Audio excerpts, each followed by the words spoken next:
Hey, buenos dias, amigos and amigos. It is April 1st in Mazatlán, Sinaloa.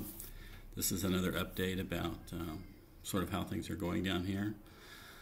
Not a lot has changed since my last update. The city continues to kind of slowly close. A fairly well-known restaurant chain here named Panama. It's a little bit like Denny's, except the food's a lot better. And it has a custom bakery inside it where they bake all sorts of breads and sweet and savory pastries and all that sort of thing. Is now closed. You can only do takeaway or delivery. And they have many locations here in Mazatlán, and I'm not sure, maybe in other places in Mexico. Here, I gotta look at my list. Schools are now officially closed, according to what I read on the government's website, until at least 1 May, or closed through 30 April. Stores seem to be still pretty much open, but business is not anything like it was. The tourist industry is essentially completely dead.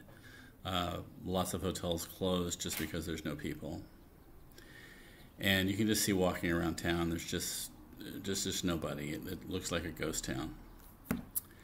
Okay, so that's all for the update. Now I have a few interesting differences I was just thinking about today on Mexico. Some I've talked about, some I have not.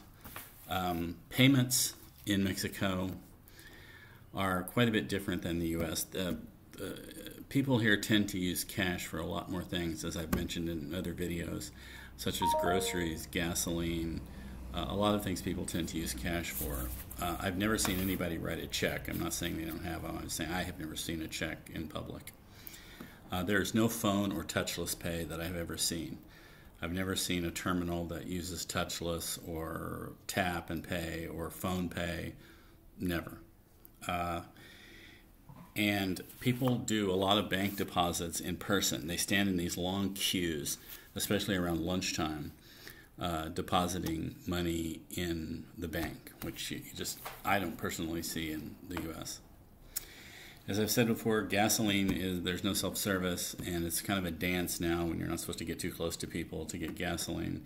It is down in price from when I came here in the 1st of March, literally the first day of March. It was about 21 pesos per liter. Now it's down to less than 15 pesos per liter. I did see it under 14 once, but it's now back up to about 14.5 pesos per liter. If you want to figure out how much that is in U.S., there's approximately 3.79 liters in a gallon and about 23 pesos in a dollar right now. Excuse me. What else is a little different? Oh, walking your dog is a little different here.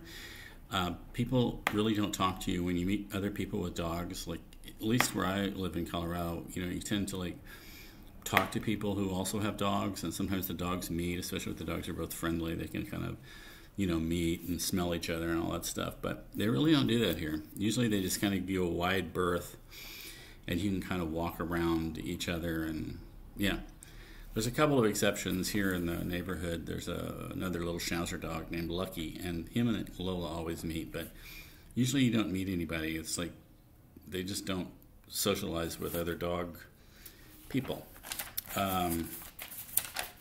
Some more tips on driving, in addition to what I've said before about stop signs. They only stop if you can obviously tell somebody's coming. Roundabouts are also a little bit different here. They have the same rules that if you're in the roundabout, you have the right of way. But that only sort of works. You need to make contact, because sometimes people will dart into the roundabout, or they'll exit the roundabout from the interior lane. I mean, you need to be really careful, assuming that rule is going to work. I've seen that go the wrong way a few times. I also had a new experience. There's a type of traffic police here that are just for traffic, and so I'm driving my friend's pickup truck, which apparently has an expired tag. And the guy stops me. He's positioned himself at a railroad track where you have to slow down, both for the tracks and for the topes that are near the track. And he pulls me, directs me into his little staging area. Shows me all the reasons the truck shouldn't be on the road. It's going to be thousands of pesos. and he asked me for the truck papers, which I finally found, and he was completely uninterested in them. He looked at my driver's license, but he didn't run it or anything like that. And then the bottom line came out. He just wanted a few hundred pesos, and there would be no ticket. I mean, he just point blank said it. You pay me in, no ticket. Well, I didn't know, since he was the traffic police, that 200 pesos is plenty, which is about $10 or a little less than $10. But so I gave him 500 pesos. But whatever. This is the first time it's ever happened to me, and I've been stopped for speeding many times by police. So there we go. All right. So another thing that's a little bit different here is if you're walking around in traffic or on the sidewalks, like walking your dog or just walking somewhere, especially if it's dark, you got to be kind of careful, because there can be holes in the sidewalk deep enough you could fall in them and really hurt yourself. I mean, really seriously injure yourself. And that's in otherwise nice neighborhoods. There can just be a gigantic hole in the sidewalk where there's an electrical device installed, or where something was going to be installed but is not. You got to be really careful. A flashlight is highly advised.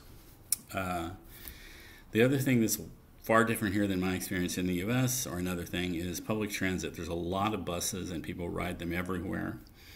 Around town, there's buses just everywhere.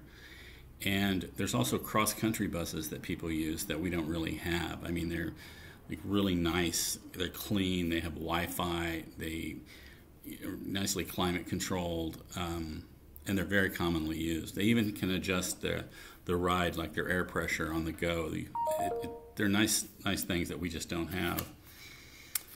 Uber is here, and it's really just like the U.S., except it's a lot less expensive. I mean, I've taken this common ride over to a motorcycle repair place, and it's about 12 kilometers, and it typically hits my card for about $4, or $3.50. So that's pretty cheap. That's really about all I have today. I'm really wanting to go home, but one of my sisters just says, Colorado hasn't peaked yet. Hang out for another couple of weeks. So we'll see what's going to happen, and I'll see you next time.